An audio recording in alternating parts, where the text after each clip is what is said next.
sama-sama membaca Ustaz Al-Fatihah.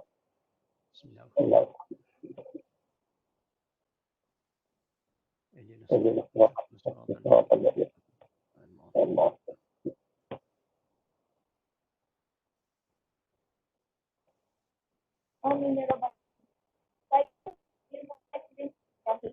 Sebagai moderator webinar pada hari ini, mewakilkan Syariah in the Environment SIBC-FSU berkolaborasi bersama Pusat Muamalah Islamic the Environment MIIBE mengucapkan selamat datang dan ribuan terima kasih kepada semua peserta yang dapat meluangkan masa untuk menyertai webinar kita pada hari ini.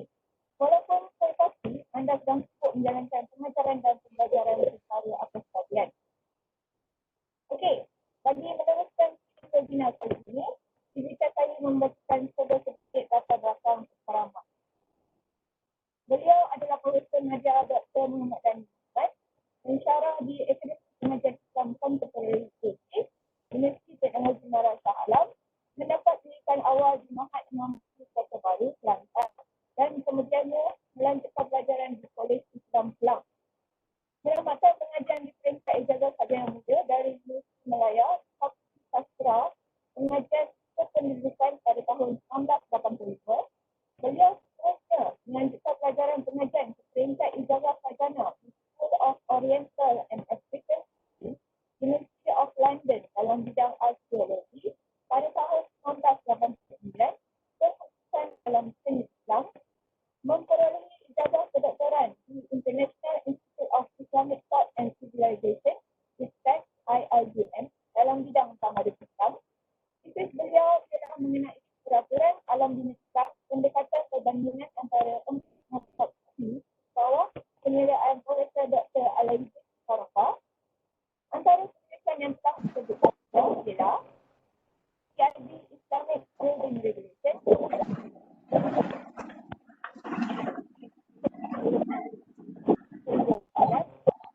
Syariah in the Environment, Turkish 2019, dan Terjemahan Nur Muhammad dan Ibnu Al-Rami, 14th Century Turkish by Emergency Press tahun 2017.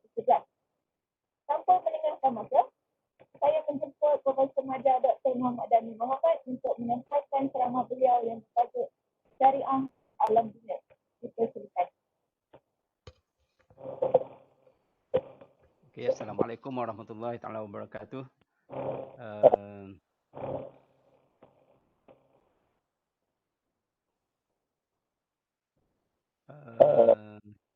Awal-awal lagi saya minta maaf kalau sistem suara yang kurang jelas disebabkan oleh saya juga kurang jelas daripada penganjur.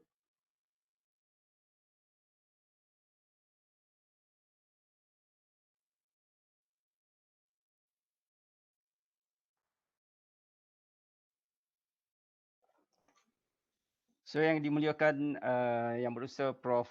Dr. Jamalullah Abdullah, Dekan Fakulti Seni Bina Perancangan dan Ukur, yang berusaha Prof. Madya Dr. Nur Hidayah Muhammad Hashim, Dekan Akademi Pengajian Islam Contemporary, yang berusaha timbalan-timbalan dekan, dan juga tidak lupa kepada Prof. Dr. Khairuddin Abdul Rashid yang merupakan tenaga penting yang berusaha mengadakan program ini, dan berusaha PM Izani Yaakob, Ketua MIIBE ASIS, dan yang berusaha moderator kita hari ini, serta para pensyarah, para pelajar dan tuan-tuan, puan-puan sekalian. Tajuk perbincangan kita hari ini, tajuk pembentangan saya pada hari ini ialah mengenai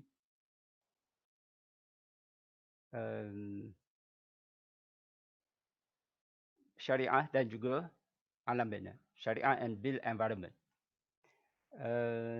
Terlebih dahulu saya memperkenalkan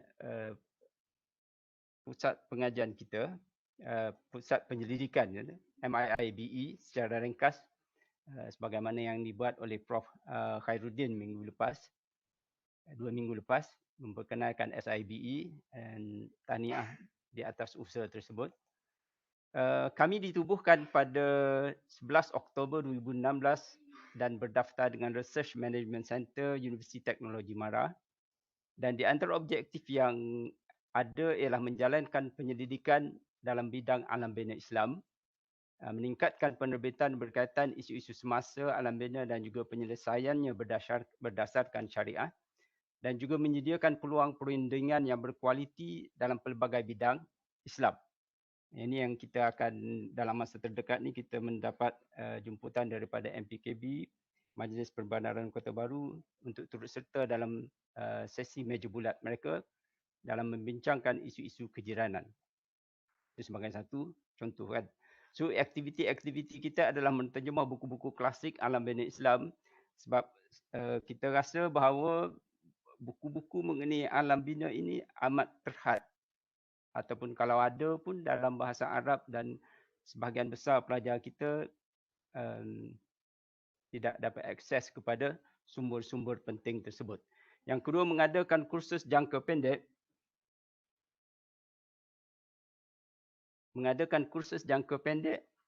Mengenai fiqh alam bina, and then menjalankan penyelidikan berkaitan Islam dan alam bina.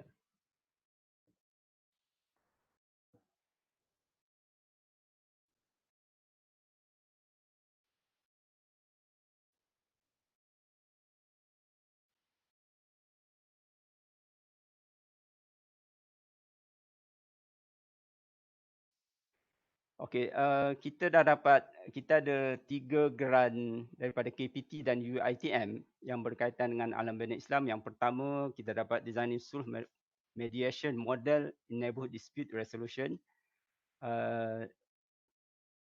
Kajian ni kita jalankan di MPKB, Majlis Pembandaran Kota Baru. Dan yang kedua, pembinaan model patuh syariah etika perundangan Islam dalam kerajaan tempatan. Ini kita melihat akta-akta kerajaan tempatan, 3 akta utama tersebut, dan kita cuba integrasikan dia dengan nilai-nilai Islam. Dan yang ketiga, penilaian semula peraturan alam bina Islam terhadap pengurusan bandar kontemporari. Kajian di MPKB BRI. Kajian ini kita lakukan disebabkan oleh MPKB BRI, dia telah establish sebagai bandaraya Islam. So kita akan lihat apa-apa sumbangan yang dapat kita berikan dari sudut syariah, disebabkan oleh penekanan mereka sekarang ni more on alam bina luaran, fizikal. Jadi kita cuba terapkan nilai-nilai syariah yang ada dalam fiqh alam bina. Okey, bila kita membincangkan mengenai alam bina dalam Islam, perkara yang disebut ataupun istilah yang kita gunakan adalah konsep imarah. Okey, konsep ini disebut di dalam Al-Quran.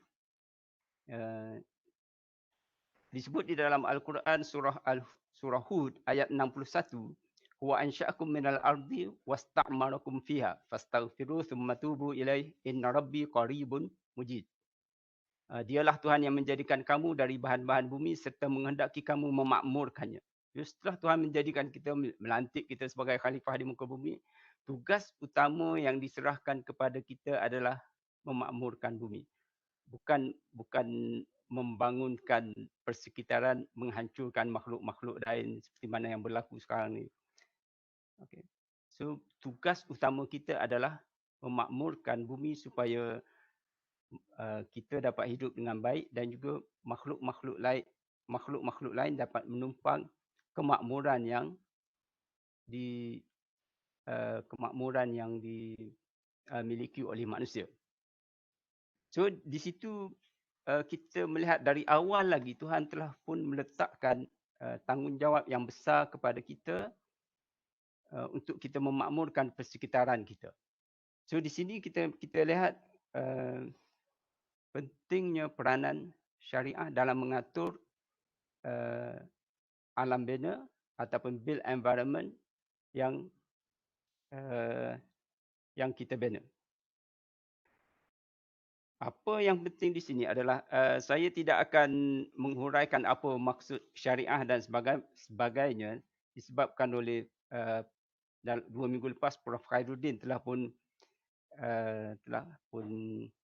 menghuraikan uh, maksud dan juga definasi syariah secara detail. Apa yang saya cuba huraikan di sini adalah tujuan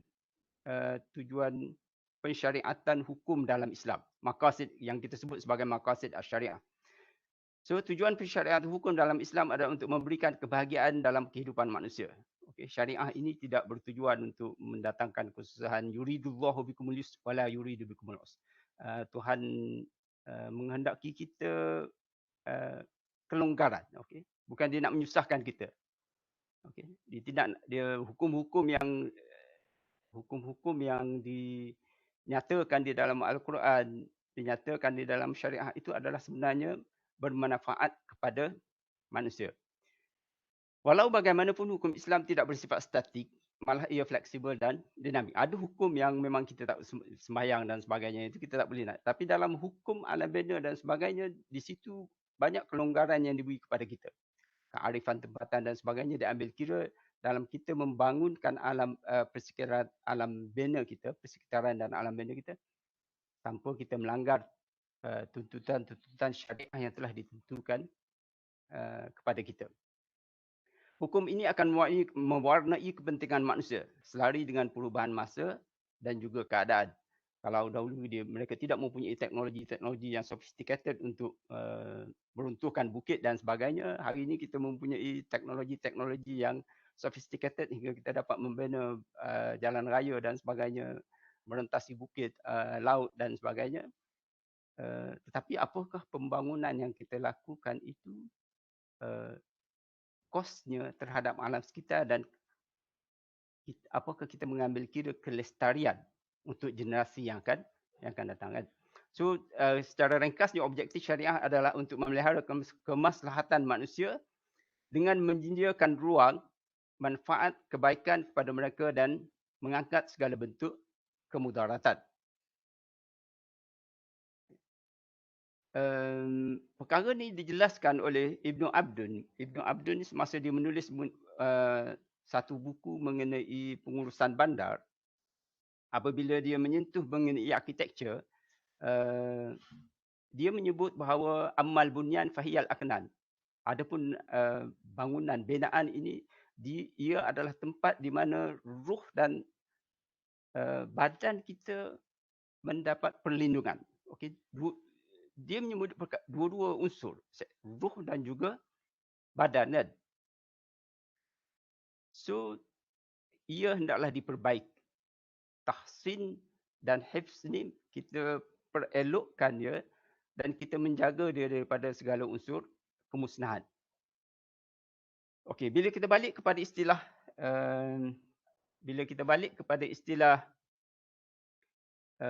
built environment, kalau kita lihat dalam yang ni saya ambil daripada Ministry of Minister, apa yang kita nampak di situ adalah term built environment merujuk kepada surrounding yang dibentuk oleh manusia untuk manusia dan juga digunakan oleh manusia kan. So dia melibatkan pelbagai aktiviti, pembinaan bangunan, urban space, walkway, road, park dan sebagainya, dan dia melibatkan pelbagai disiplin ilmu. Okey, ada engineering, architecture, urban planning, history, industrial design, geografi, environmental studies dan antropologi sosiologi. So dia bukanlah sesuatu yang kita anggap sebagai enteng yang boleh bila kita bincang mengenai built environment ni kita hanya pergi kepada bidang architecture sahaja ataupun kita pergi kepada engineering sahaja ataupun kepada landscape sahaja dan sebagainya. So sebagai seorang perancang yang baik, dia akan mengambil kira semua aspek. Okay. So itulah yang ditekankan oleh Islam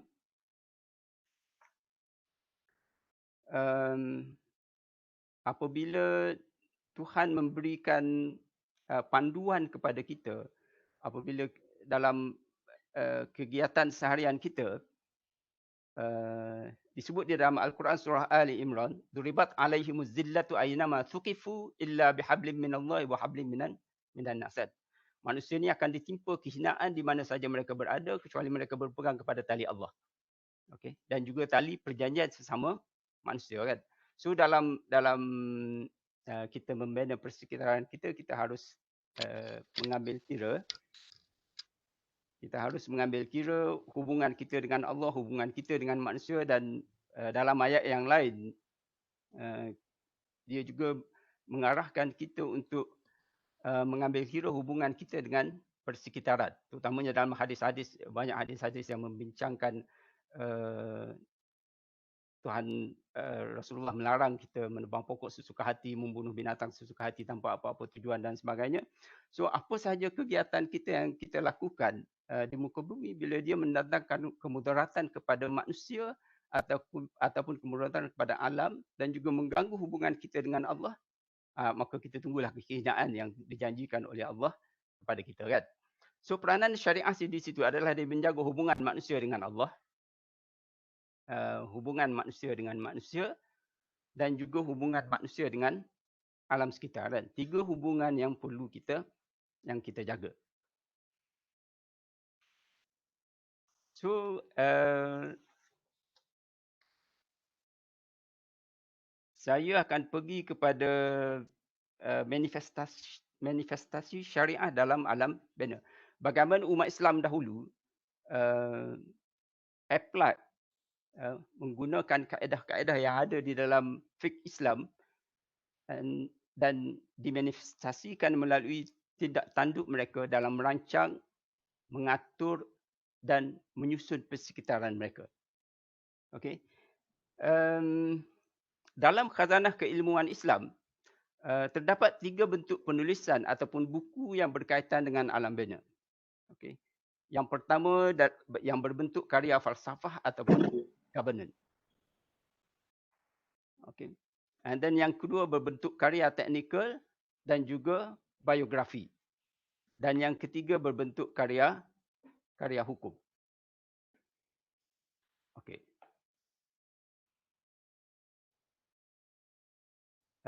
Sebelum saya teruskan, boleh saya dapat feedback apa saya ni terlalu laju ke ataupun sebagainya?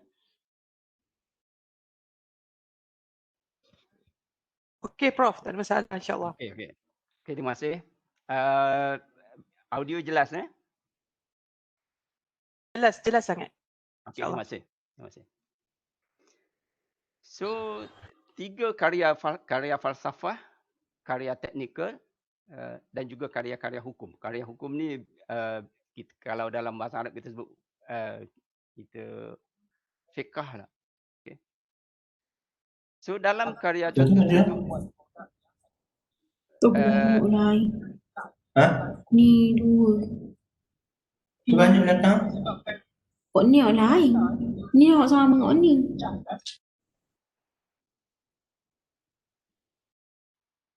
Okey, yang pertama tadi adalah karya-karya berbentuk falsafah atau governance.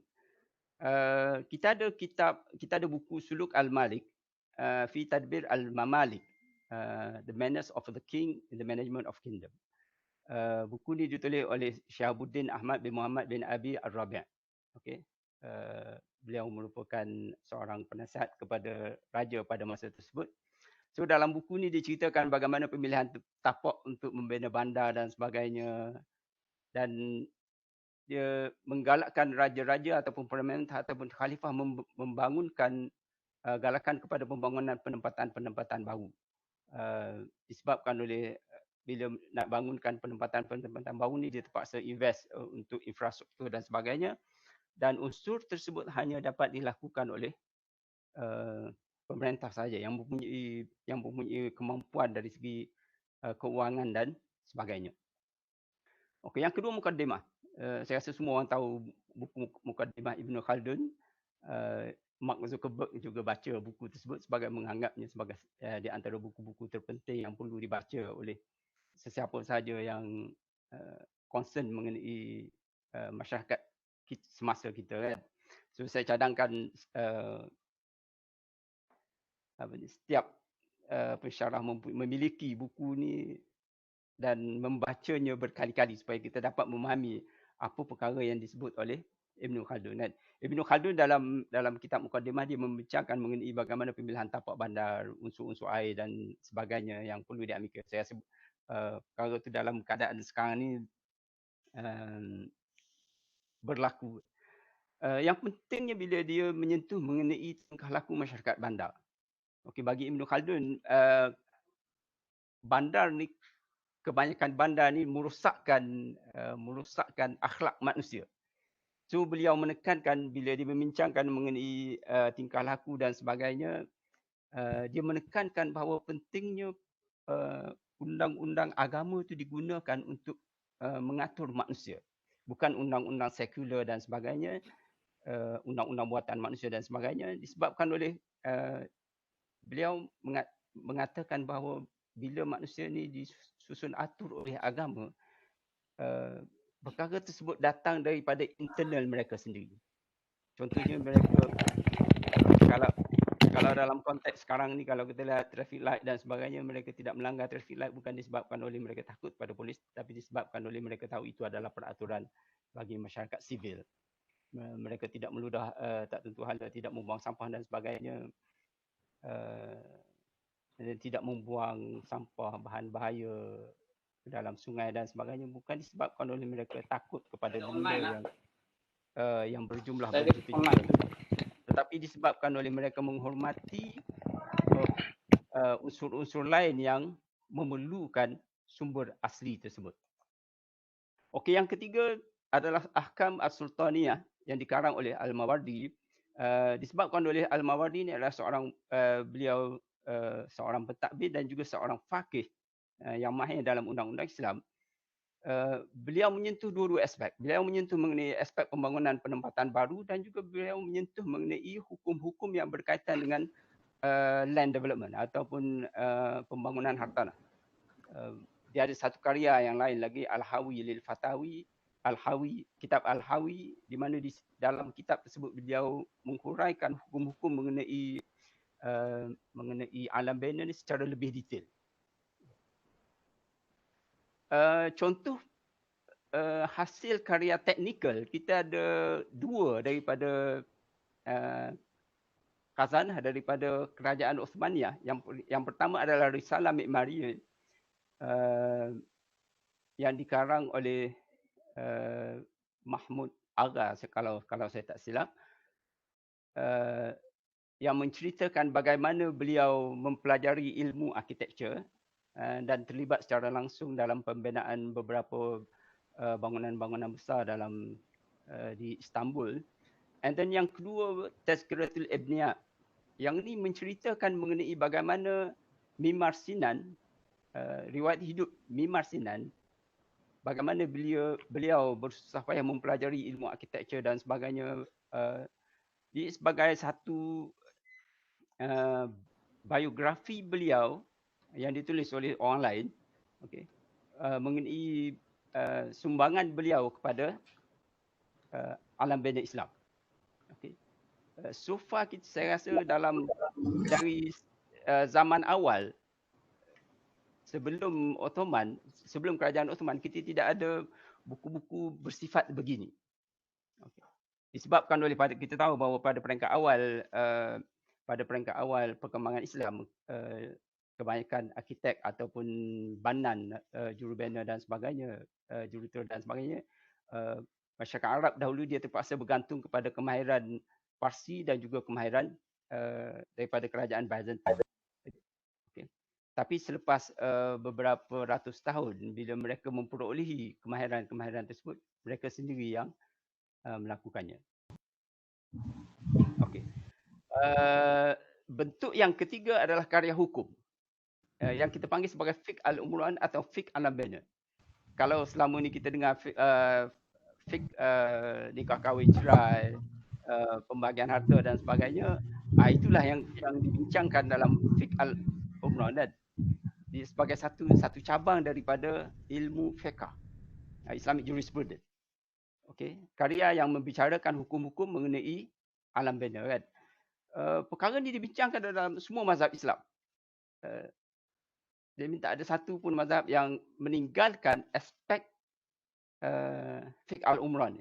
Okey, bila dia bincang bandar saja, dia melihat bandar itu sebagai sumber di mana manusia akan cepat bergaduh dan sebagainya, banyak isu yang timbul. So bagaimana untuk menyelesaikan masalah-masalah yang timbul dalam persekitaran mereka.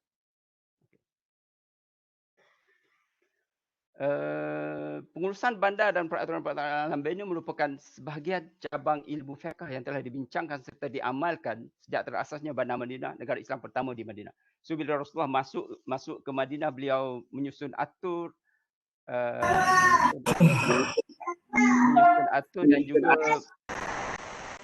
menyusun atur dan juga menentukan hak dan juga tanggungjawab setiap individu terhadap persekitaran mereka. Contohnya beliau semasa Ibnu Abbas, semasa Al-Abbas, bapa saudara beliau membina rumah, beliau meletakkan saluran air hujan. Okey. Setiap rumah harus mempunyai laluan air untuk keluar kan, saluran air hujan dan juga sistem peparitan. So perkara tersebut diikuti oleh para sahabat dan bila mereka membina bandar-bandar yang lebih besar, penempatan-penempatan yang lebih besar, jadi fiqh alam bina ini berkembang. Okey. So kita dalam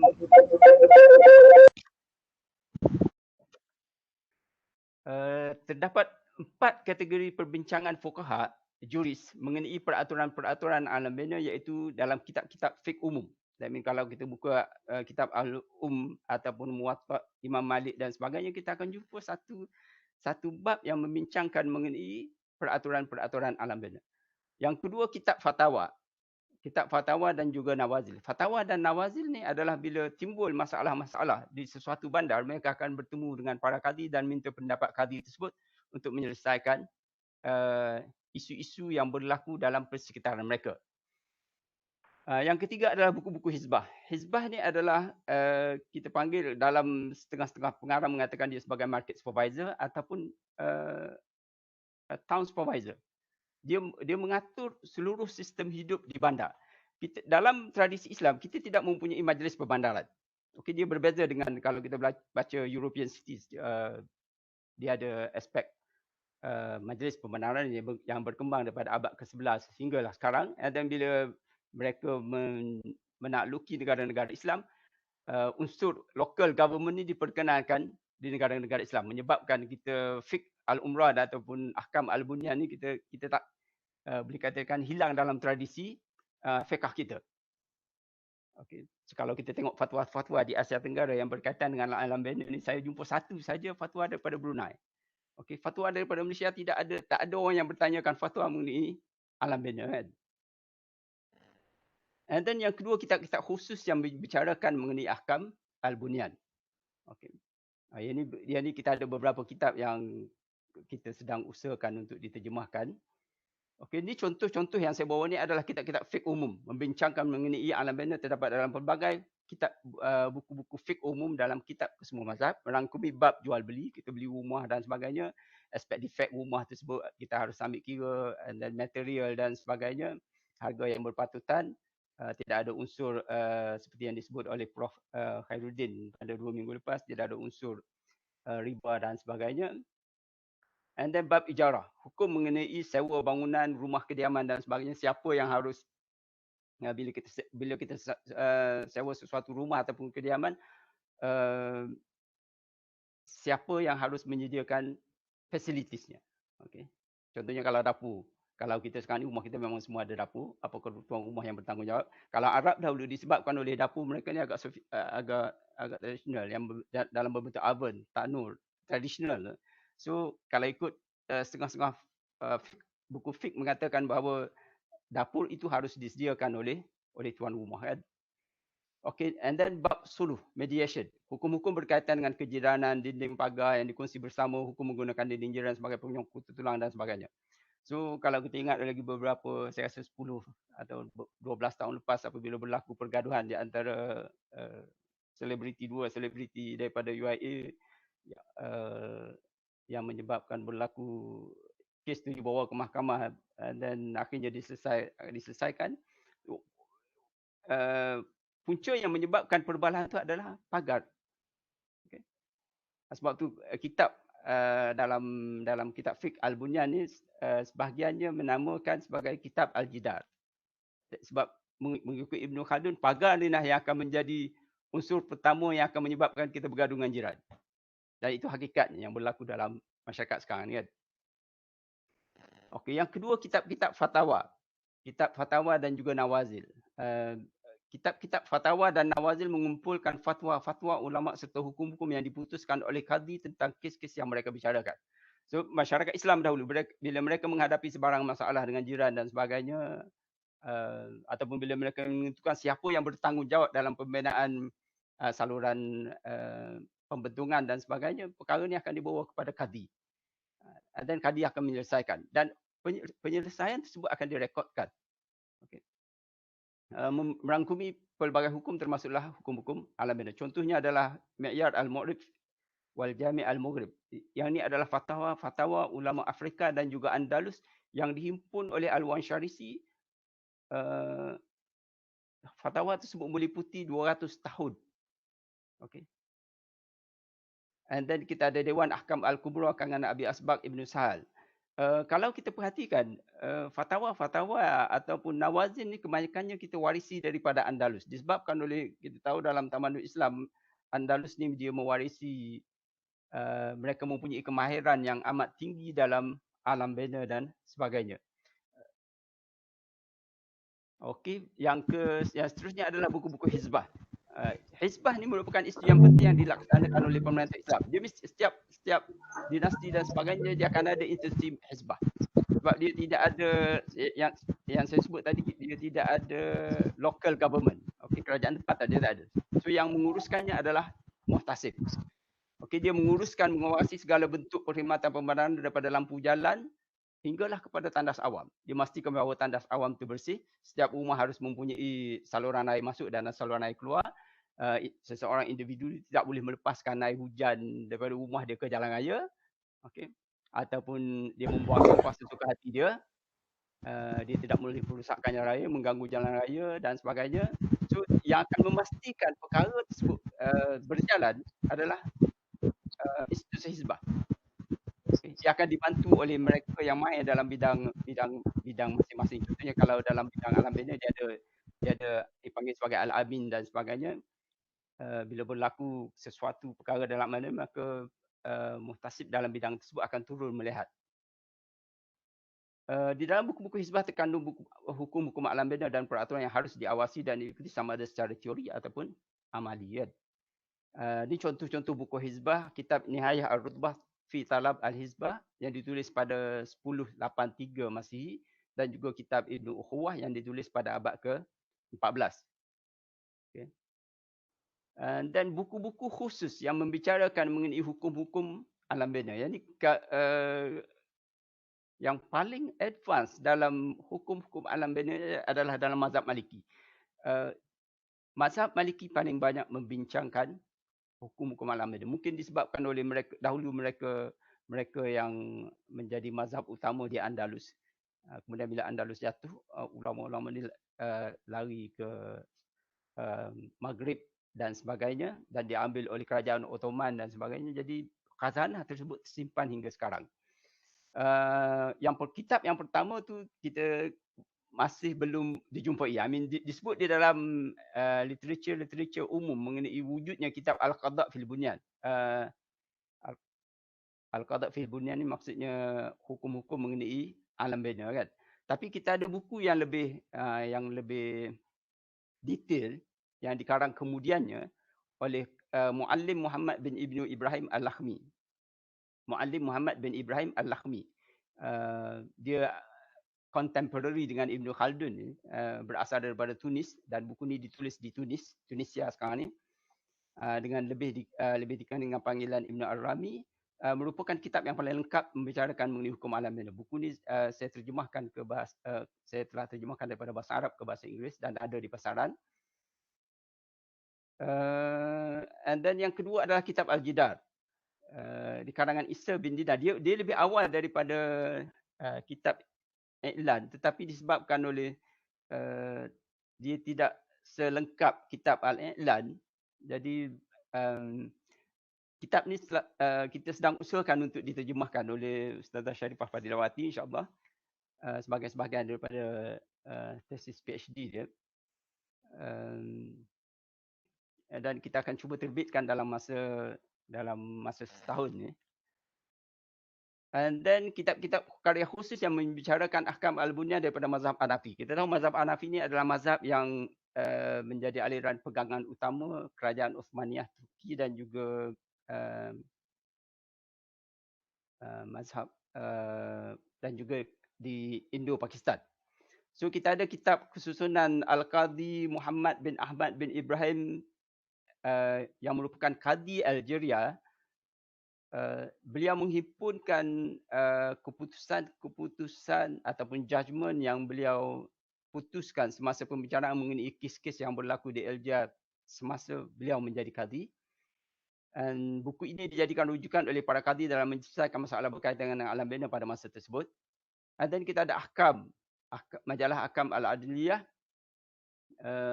yang dikodifikasikan. Okey, buku ni ada sekarang di perpustakaan dan juga diterjemahkan ke bahasa Inggeris dan sebagainya. Yang menjadi manual bagi kerajaan Uthmaniyah, manual undang-undang dia. Dihuraikan secara jelas hukum-hukum mengenai alam bina dan sebagainya.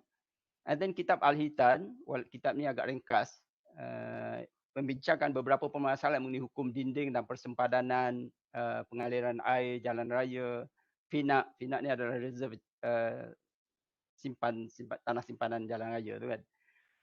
Ulama-ulama dahulu dia cukup berhati-hati bila reserve jalan ni. Kita sekarang ni kebanyakannya kita cuai. Kalau kita lihat dalam fiqh, dia melarang kita membuka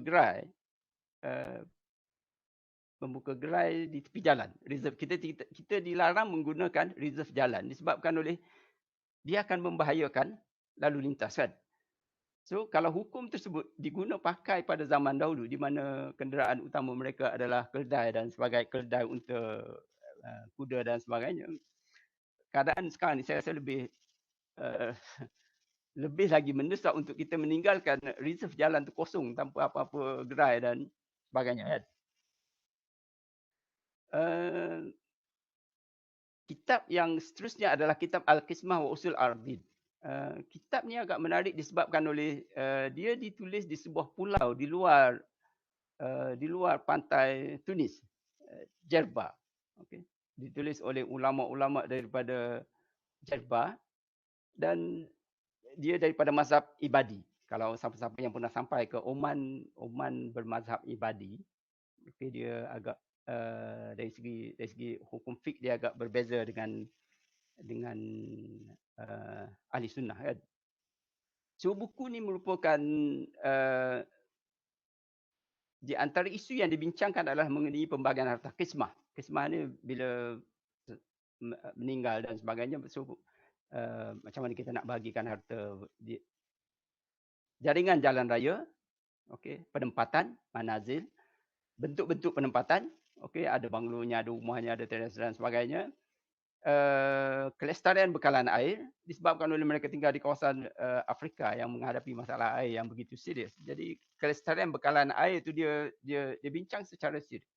Okey, kita boleh mewarisi contohnya di antara perkara-perkara yang dibincangkan adalah mengenai air hujan, rooftop. Air hujan yang jatuh atas bumbung itu kan, rooftop water. Air tersebut boleh diwarisi. Okey, sekiranya kalau katalah kita tinggal di kawasan apartmen 5 tingkat dan kita mewarisi air hujan tersebut daripada bapa kita, seorang lain tak boleh nak guna sesuka hati tanpa mendapat keizinan daripada kita. So sampai ke tahap begitu mereka bincang. Okey, tanah reserve jalan, sungai, perigi dan penempatan. Dalam Islam, semua unsur-unsur ni, sungai, perigi, jalan, kampung dan sebagainya, dia mempunyai reserve-nya yang tersendiri. Di mana sekarang ni saya rasa kita dah tak ada konsep tu kan. Okay. And then dalam mazhab Hambali, kita belum ada buku-buku yang membincang, belum ditemui ke macam mana buku-buku yang membincangkan mengenai alam bina secara khusus. Tapi bila kita buka kitab-kitab fiqh umum mereka, okay, contohnya Al-Mughni, Al-Mughni ataupun Majmu' Fatawa Ibn Taimiyah, mereka membincangkan permasalahan alam bina ni secara serius. Bahkan dalam satu fatwa Ibn Taimiyah, dia mengatakan bahawa isu-isu kejiranan ni adalah salah satu daripada maqasid syariah. So dia harus diselesaikan secara baik, okay, dan cepat. Kalau tidak, perkara tersebut akan, bila berlarutan, dia akan menyebabkan pergaduhan di antara jiran, yang mana itu adalah sesuatu bertentangan dengan semangat kejiranan yang ada dalam Islam, kan. Dalam mazhab Syafi'i, kita ada, selain daripada kitab-kitab fiqh umum dalam mazhab Syafi'i, kita ada kitab dalam yang ditulis oleh Imam Jalaluddin As-Sayuti, Imam Haramain, abad ke-16. Okay. Dalam bab mengenai Ihya al-Mawad, dia membicarakan mengenai masalah pembinaan jalan raya dan sebagainya. Sultan pada masa tersebut ingin membesarkan jalan raya dan terpaksa meruntuhkan bangunan dan sebagainya, tanah perkuburan. So beliau mengeluarkan fatwanya membenarkan perkara tersebut dilakukan demi kepentingan awam, kan. Dan kita ada yang terakhir ni adalah manuskrip yang dikarang oleh Muhammad bin Abdul Rahman Al-Misri Al-Maqdisi, apabila Sultan meminta kepada pandangan daripada beliau mengenai susun atur jalan di Kahirah pada masa tersebut. So beliau mengarang kitab ni berasaskan kepada 4 mazhab utama yang berkaitan dengan jalan, kan. So apa yang saya bawa tadi adalah mengenai isu-isu utama yang dibincangkan oleh fiqh Islam. Dalam pembentangan Prof Khairuddin 2 minggu lepas, beliau menyebut mengenai silibus untuk pelajar-pelajar FSPU kalau berkaitan dengan alam bina, kan. Saya ambil silibus ni daripada Universiti Ummul Qura, kuliah undang-undang dia. Al-Fiqh, undang-undang Islam untuk arkitek. Okay. So College of Judicial Studies and Regulation, saya rasa subjek ni diperkenalkan untuk 3 jam. 3 jam untuk satu semester, kan. So subjek ni dalam bahasa Arab, tapi insya-Allah kita akan terjemahkan untuk membantu kalau betul-betul serius untuk memperkenalkan fiqh alam bina kepada pelajar-pelajar kita. Saya rasa subjek ni bukan setakat perlu diajar kepada pelajar FSU, tapi perlu juga diajar kepada pelajar-pelajar Islamic Studies. Okay. Sebab mereka boleh dikatakan tidak terdedah kepada fiqh alam bina ni, kan. So kalau kita, topik utama yang diperbincangkan oleh dalam Universiti Ummul Qura tadi adalah mengenai etika arkitek dan juga developer, konsep kontrak dalam Islam, okey, hukum berkaitan dengan pembangunan hartanah, tanggungjawab dan jaminan, dhaman bila kita berlaku, contohnya pada masa kini kita tengok lalu lintas kemalangan dan sebagainya. So siapa yang bertanggungjawab ke atas apa? Isu-isu kejiranan dan pemeliharaan sumber asli, air, hutan dan sebagainya. Hukum-hukum yang berkaitan dengan permasalahan tersebut. So kesimpulan dia, tamadun Islam adalah tamadun mandal. Dia bukan satu tamadun yang dia tidak akan berkembang dengan baik apabila dia tidak berada dalam persekitaran bandar. Okay.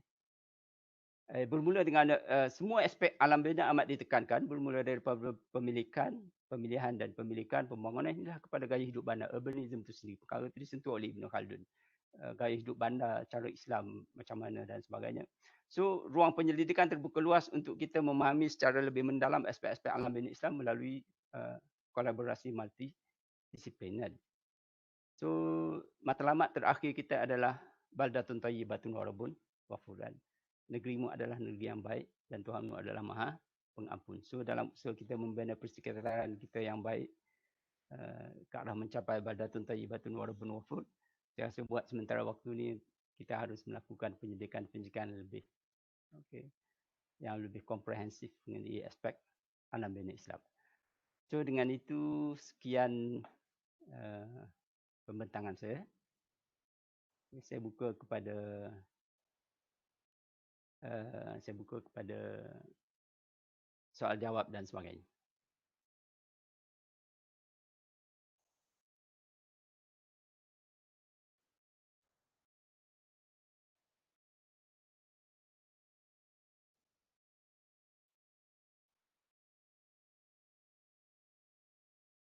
Okey.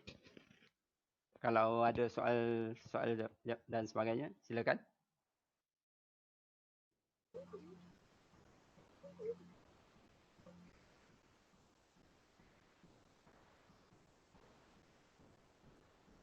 Ada satu komen dari Azlaini, Encik Azlaini. Dalam chat box mengatakan,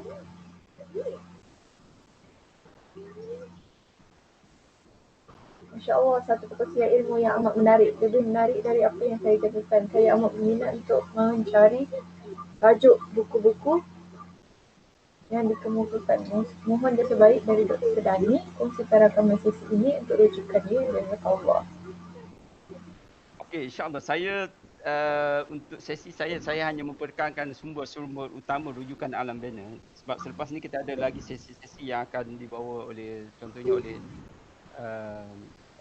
PM Izani mengenai kontrak dalam Islam, PM Dr. Nurul mengenai mediation in Islamic Built Environment, Ustazah Sharifah Fadilawati mengenai dia akan membincangkan dengan kita secara detail kitab Al-Jidar. Okey. Dan insya-Allah selepas ni kita akan ada lagi sesi-sesi yang akan kita kongsi bersama. Okey, itu.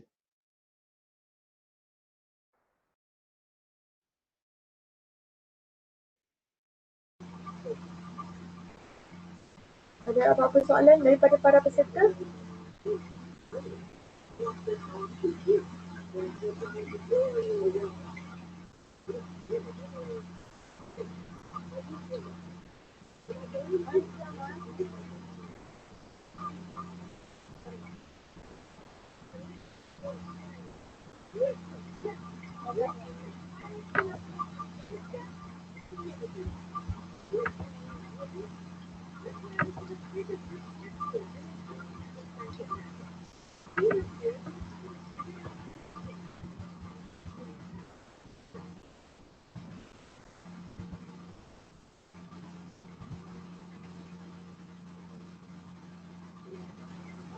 Okey, daripada chat box pun semua mengatakan a very good insight. Thank you doktor, thank you. Sangat menarik. Terima kasih. Mohon dikongsikan rakaman. Okey, insya-Allah kami akan kongsikan rakaman. Okay, ilmu yang sangat jarang diperolehi.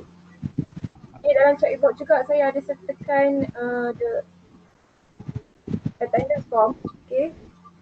Jadi para peserta boleh isi attendance form tu sebagai jam latihan.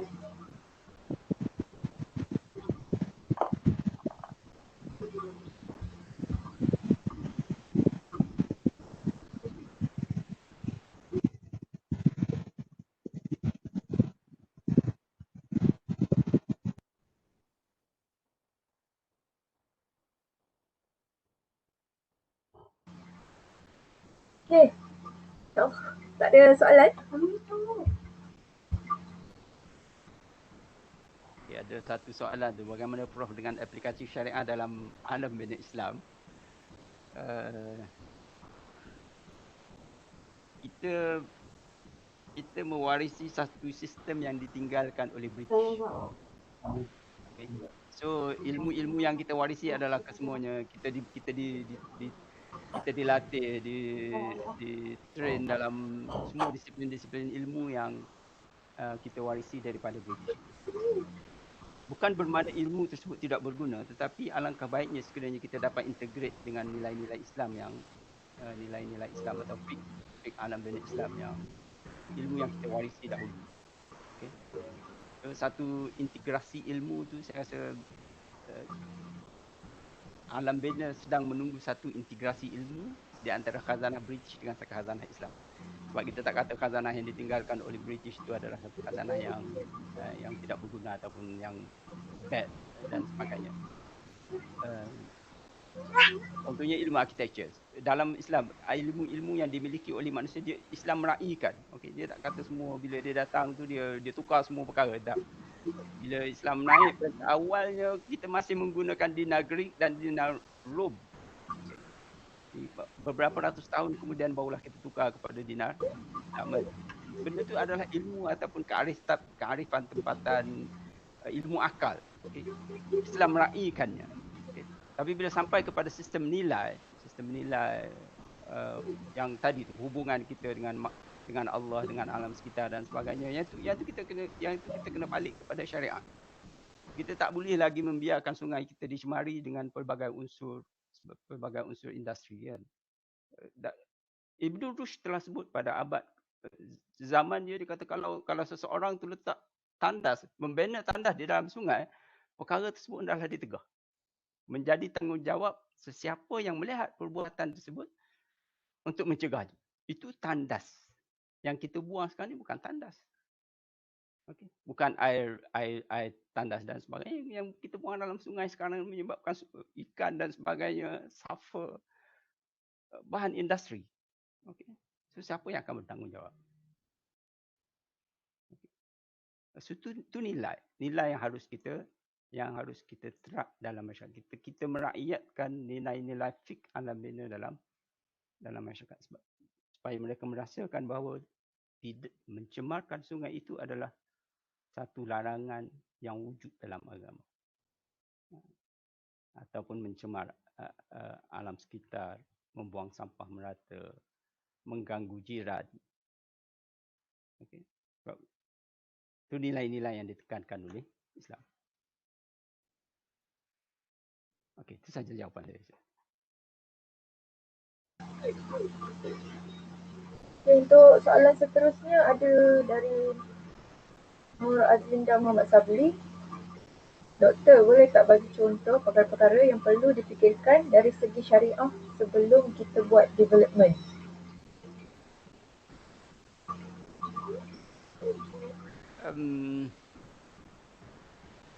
Macam mana saya jawab? Saya rasa bila kita bincang kitab Al-Jidar nanti, ataupun bila kita sampai kepada masalah kontrak yang akan dibentangkan oleh PM Izani nanti, di situ akan disentuh. Sebab dari segi pembangunan persekitaran pada peringkat awal contohnya, so kalau kita dalam Islam dia minta kita limitkan kemudaratan kepada persekitaran, itu je. Okey. Hadis yang digunakan oleh para fuqaha kita adalah la darar wa la dirar. Sebarang bentuk pembangunan yang kita bangunkan janganlah mendatangkan kemudaratan kepada persekitaran. So kita seboleh mungkin kita cuba limitkan kerosakan kepada alam sekitar apabila kita membangunkan sesuatu penempatan ataupun apartmen dan sebagainya. Ataupun kita mengabaikan penduduk setempat. Kalau kita lihat bila kita membina lebuh raya sekarang ni, yang menjadi mangsa adalah penduduk kampung, kan. Mereka terpaksa menanggung banjir lumpur, banjir kilat dan sebagainya disebabkan oleh kontraktor gagal membina saluran peparitan yang baik.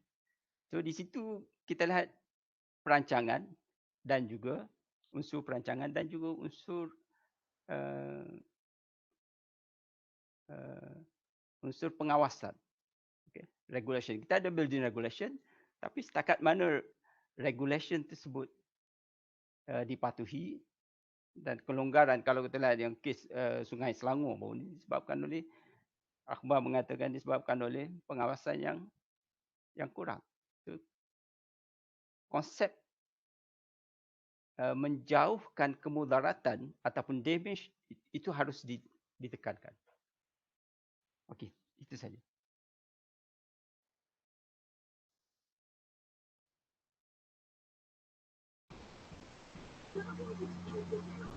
Okey, dari Azlaini, dia cakap masyarakat Melayu lama kita dulu banyak menerapkan nilai Islam dalam setiap sudut kehidupan termasuk alam binaan. Namun sayangnya nilai-nilai tersebut telah pun menerahkusnya dimamah oleh kemodenan dan perubahan zaman. Okey. pendapat daripada Cik Zaini. Next is Dr. Zaini Johana. Doktor, ada cadangan untuk area of research dari social science perspektif dengan mengaitkan syariah, environment and sustainable development goals. Dia minta cadangan untuk area of research dari social science perspektif. Okey, kalau kita lihat ada unsur utama yang ditekankan dalam fiqh alam bina ni, asas dia adalah la darar wala dirar. Kita tidak boleh membawa kerosakan ataupun kita mendatangkan kerosakan kepada diri kita ataupun kepada masyarakat yang. So di situ asasnya. So untuk mengelakkan, saya rasa untuk menggalakkan untuk promote sustainable development, kelestarian dan sebagainya, saya rasa unsur pertama yang harus kita patuhi adalah la darar wala dirar. Kita ada penilaian alam sekitar dan sebagainya, yang itu kita harus tekankan, kita harus seriously lihat balik setakat mana penilaian alam sekitar itu kita patuh, dan kita ada peraturan-peraturan tu kita ada, tapi masalah pematuhan. Okey, jadi di situlah area yang kita harus kaji kan. Soalan seterusnya, saya rasa Majlis Pembenaran tidak mengikut konsep hizbah. Saya tak kata tak ikut. Saya kata Islam mempunyai tradisinya sendiri bila mereka menguruskan bandar. So kemudian bila kita dijajah, kita diperkenalkan dengan Majlis Perbandaran. Majlis Perbandaran bukan muncul dalam tradisi Islam kan. Contohnya Kerajaan Ottoman, bila dia terpengaruh dengan sistem yang dibawa dari Perancis dan sebagainya, pertengahan abad ke-19 dia memperkenalkan sistem perbandaran.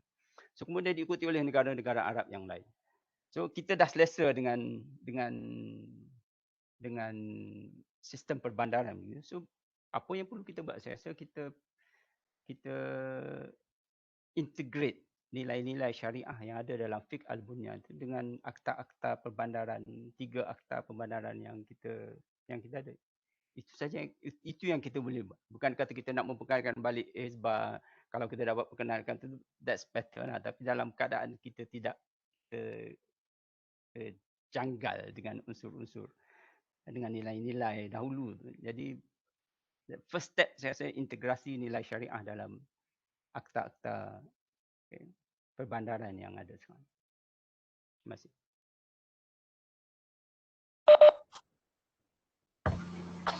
Ada lagi soalan? Silakan. Assalamualaikum, saya Ashraf Zaki daripada ASIS. Soalan saya kepada Prof. Dr. Dani berkaitan dengan perbincangan dalam alam bina ni, ada tak perbincangan yang melibatkan wakaf? Sebab kalau kita lihat dari sudut pembinaan infrastruktur pada zaman dahulu banyak berkonsepkan wakaf. Jadi adakah dalam perbincangan kitab-kitab fiqh lama ataupun fiqh berkaitan dengan alam bina itu ulama membincangkan aspek alam bina dan sumber pembiayaan ataupun sumber kewangan yang dibina tu berdasarkan wakaf, ataupun memang tidak dibincangkan dan berbeza antara satu sama lain perbincangan tersebut? Terima kasih. Terima kasih Dr. Ashraf. Kalau kita lihat Mi'yar Mu'rad, dia satu jilid dia membincang mengenai wakaf alam bina. Satu jilid. Bila kita wakafkan, sebagai pendahuluan kita harus ingat bahawa dalam bandar Islam, dalam tradisi bandar Islam, kita tidak ada majlis perbandaran yang mengambil tanggungjawab untuk menguruskan fasiliti-fasiliti awam. Itu jelas. Okay. Kalau kita lihat dalam bandar-bandar Europe, dia ada unsur municipal, kerajaan-kerajaan tempatan yang menguruskan dalam setiap bandar, yang menguruskan daripada abad ke-12 lagi benda itu berlaku. Tapi dalam Islam tidak berlaku begitu. So, apa yang berlaku dalam Islam adalah mereka menggunakan institusi wakaf. Bila jalan raya, saya petikan daripada kitab Al-Ilan, bila jalan raya rosak, diberitahu kepada qadi, diberitahu kepada pemerintah untuk membaiki jalan tersebut. Qadi Jamaah pada masa tersebut, Qadi Jamaah Tunis pada masa tersebut, dia panggil orang kaya di bandar tersebut, and then dia galakkan mereka untuk wakaf untuk membaiki jalan. Okay. So wakaflah yang membangunkan ataupun yang menawarkan perkhidmatan perbandaran dalam bandar Islam. Okey. Bukan kata tak ada. Tapi wakaflah yang bertanggungjawab menyelesaikan isu-isu mengenai public facilities dalam bandar Islam. Sebab tu bila Greek menakluki mengambil balik kepulauan Cyprus dan sebagainya daripada kerajaan Turki, apa pertama yang mereka buat adalah mereka memasukkan institusi wakaf. Disebabkan oleh 80% daripada bangunan yang ada di Cyprus pada masa tersebut adalah bangunan wakaf. Dia tak nak buat apa. So apa yang dia buat, dia masukkan dahulu and then barulah dia redevelop. Itu yang berlaku dalam bandar Islam. Okey, menjawab persoalan atau tidak? Jawab. Sangat menarik fakta tu, Prof. Boleh kita kena buat satu tim untuk research alam bina dan juga wakaf sebenarnya. Okey, terima kasih. Terima kasih, Prof.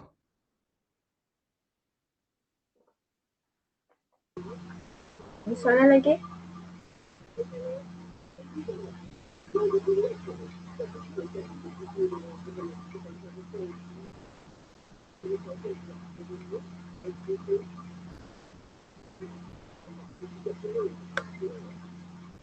Okey, kalau tak ada?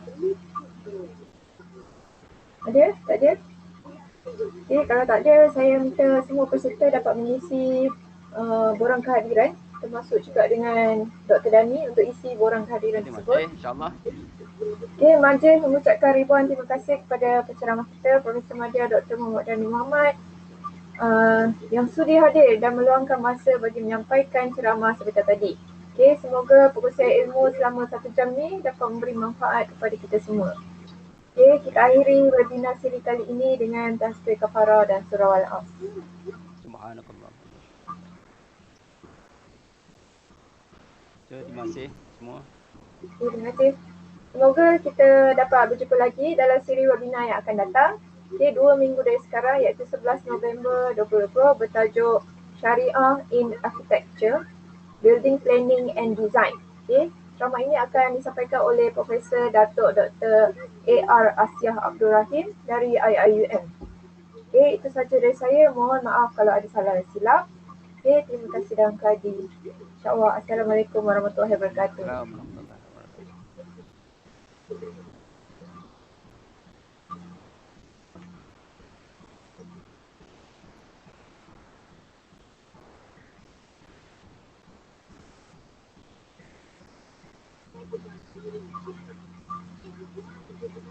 Ami, sini Ami.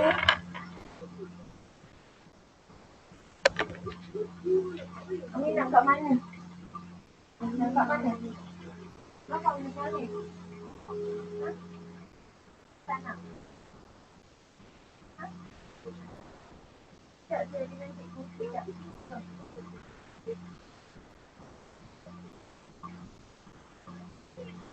Ha? Tak nak. Besok nak. Okey? Ha? Saya? Tak boleh. Ha? Tak nak. Kabut kat luar.